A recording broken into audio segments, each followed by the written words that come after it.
आज की वीडियो में आपके लिए वो टॉपिक लेके आया हूँ जो आपके एग्जाम में ना आपके 45 टू 50 मार्क्स कटने से बचा सकता है। जी हाँ, सही सुना आपने, 45 टू 50 मार्क्स। अब आप सबको पता है अकाउंटिंग स्टैंडर्ड आपके एग्जाम में वेटेज रखते हैं 45 टू 50 मार्क्स। अगर मैं बात करूँ अकाउंटिंग और एडवांस अकाउंटिंग के पेपर की, तो दोनों में मिला के 45 टू 50 मार्क्स के अकाउंटिंग स्टैंडर्ड आते हैं और मैक्सिमम बच्चों के यहाँ पर नंबर कट जाते हैं। मैक्सिमम बच्चों के कभी भी अकाउंटिंग स्टैंडर्ड में नंबर पूरे नहीं आते हैं।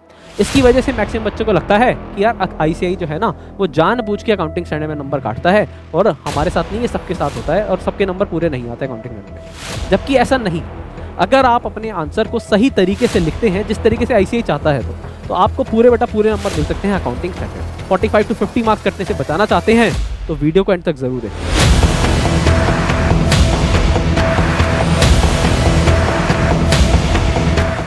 तो आज की वीडियो का टॉपिक है why marks are cut in accounting standard. तो बहुत ही ज्यादा इंपॉर्टेंट टॉपिक है। अगर आप भी अपने नंबर वो 45 टू 50 मार्क्स कटने से बचाना चाहते हैं तो वीडियो को एंड तक जरूर देखना। चलिए शुरू करते हैं। अब बेटा अगर मैं बात करूं ना अकाउंटिंग स्टैंडर्ड की, तो इसका सिंपल सीधा जवाब है, शायद आपने पहले भी सुना होगा कि अकाउंटिंग स्टैंडर्ड में मेन क्या है, प्रेजेंटेशन। अगर आप प्रेजेंटेशन अच्छे से कर रहे हैं तो आपको पूरे नंबर मिलेंगे। तो इसका मेन फैक्टर क्या है, प्रेजेंटेशन, प्रेजेंटेशन एंड प्रेजेंटेशन, जिसकी वजह से मैक्सिमम बच्चों के नंबर कटते हैं अकाउंटिंग स्टैंडर्ड में। क्योंकि अकाउंटिंग स्टैंडर्ड सबको समझ आ जाते हैं, आंसर भी सबका आ जाता है, बट तब भी नंबर कट जाते हैं। अब फॉर एग्जांपल के लिए दो बच्चे हैं, दोनों को अकाउंटिंग स्टैंडर्ड बहुत अच्छे से आते हैं, ठीक है जी। एक बच्चे ने क्या करा, एक बच्चे ने अकाउंटिंग स्टैंडर्ड जो भी आंसर था वो लिख के आ गया, दूसरे बच्चे ने आंसर तो लिखा और जिस तरीके से आईसीआई चाहता था ना उस प्रेजेंटेशन के साथ वाला आंसर लिखा। तो जिसने प्रेजेंटेशन के साथ लिखा उसे 5 नंबर का अगर क्वेश्चन था तो उसे 5 में से 5 मिले, और जिसने विदाउट प्रेजेंटेशन लिखा जिस तरीके से आईसीआई चाहता है वैसा नहीं करा और उसने आंसर लिखा जो करेक्ट था तो उसे मिले 2 नंबर। तो 3 नंबर कट गए 5 नंबर के क्वेश्चन में अगर आपने प्रेजेंटेशन को ध्यान नहीं दिया था। तो अकाउंटिंग स्टैंडर्ड में बहुत ज्यादा मैटर करती है प्रेजेंटेशन। सर ये तो हमें भी पता है कि चलो प्रेजेंटेशन मैटर करती है, बट करना कैसे है, प्रेजेंट कैसे करना है।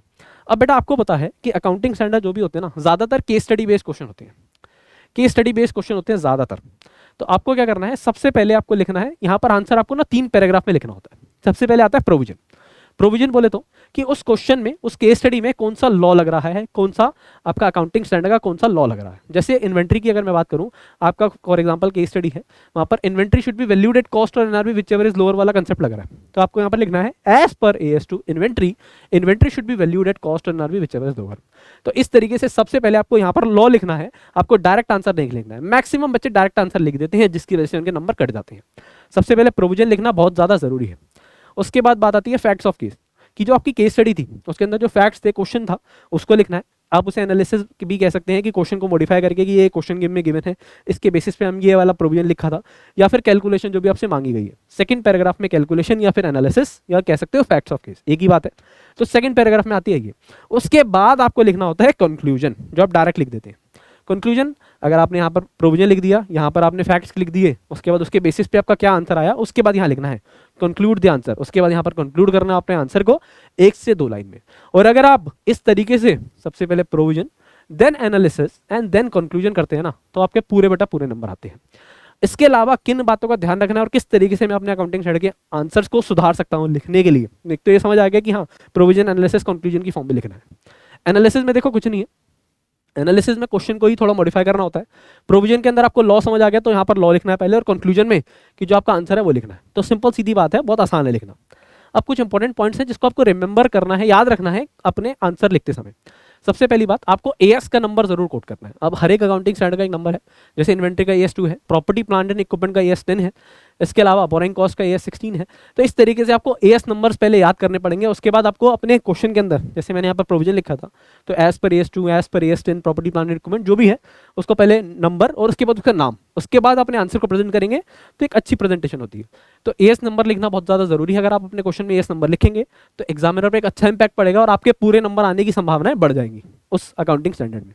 अब अकाउंटिंग स्टैंडर्ड सर ठीक है लिख देंगे, बट कई बार बच्चे क्या करते हैं, गलत अकाउंटिंग स्टैंडर्ड नंबर कोड कर देते हैं। बेटा गलत अकाउंटिंग स्टैंडर्ड नंबर नहीं कोड करना है। अगर आपको नहीं याद आ रहा है, 100% आप श्योर नहीं है तो मत लिखिए, क्योंकि अगर आपने गलत नंबर कोड कर दिया ना, फिर चाहे आपने आगे का आंसर सही लिखा हो, एग्जामिनर वहीं मार्क्स काट देगा। तो सही तरीके से सही अकाउंटिंग स्टैंडर्ड लिखना है, याद है तभी लिखना है। और इसलिए मैं कह रहा हूँ ये सारे के सारे अकाउंटिंग स्टैंडर्ड के नंबर बहुत अच्छे से याद कर लीजिए। तो यहाँ पर लिखा अकाउंटिंग स्टैंडर्ड नंबर, उसके बाद अंडरलाइन करना होता है आपको इंपॉर्टेंट टेक्स्ट ऑफ प्रोविजन। आपका प्रोविजन लग रहा है उस क्वेश्चन में, उस केस स्टडी में, उस इंपॉर्टेंट टेक्स्ट को आपको अंडरलाइन कर देना है। ऐसा क्यों सर? अब बेटा आपको पता है कि एग्जामिनर जो है ना वो पूरा पूरा आंसर नहीं पढ़ता आपका, तो आपने अगर अंडरलाइन कर दिया तो उसकी ज़िंदगी आसान हो गई। उसने सिर्फ वही पढ़ा कि हाँ यार बच्चे ने सही वाला प्रोविजन लगाया है, उसने देखा और उसके बाद आपको पूरे नंबर दे दिए। तो इसलिए इंपॉर्टेंट टेक्स्ट को अंडरलाइन करना बहुत ज़्यादा ज़रूरी है, जो भी प्रोविजन है वहाँ पर। इसके अलावा एनालिसिस के अंदर जहाँ भी वो प्रोविजन आपका लग रहा है वहाँ पर अंडरलाइन कर सकते हैं, कंक्लूजन में कर सकते हैं। इसके अलावा बच्चे क्या करते हैं, कैलकुलेशन और वर्किंग नोट नहीं दिखाते अकाउंटिंग स्टैंडर्ड के आंसर में।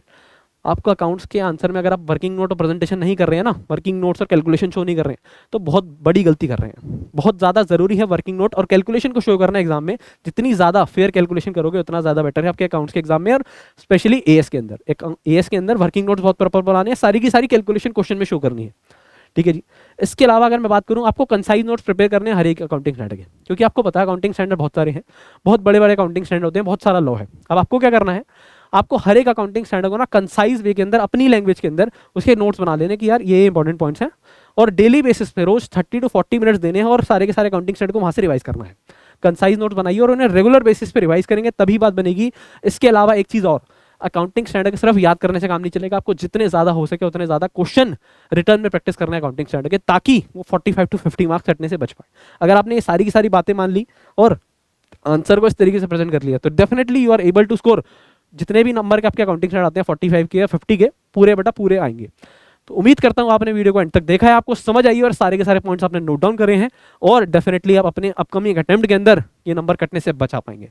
तो thank you so much. Video को ज़्यादा से लाइक करिए, दोस्तों को तक शेयर करिए, ताकि ज़्यादा से ज़्यादा बच्चे इन अकाउंटिंग स्टैंडर्ड में नंबर कटने से बचा पाए। Thank you so much.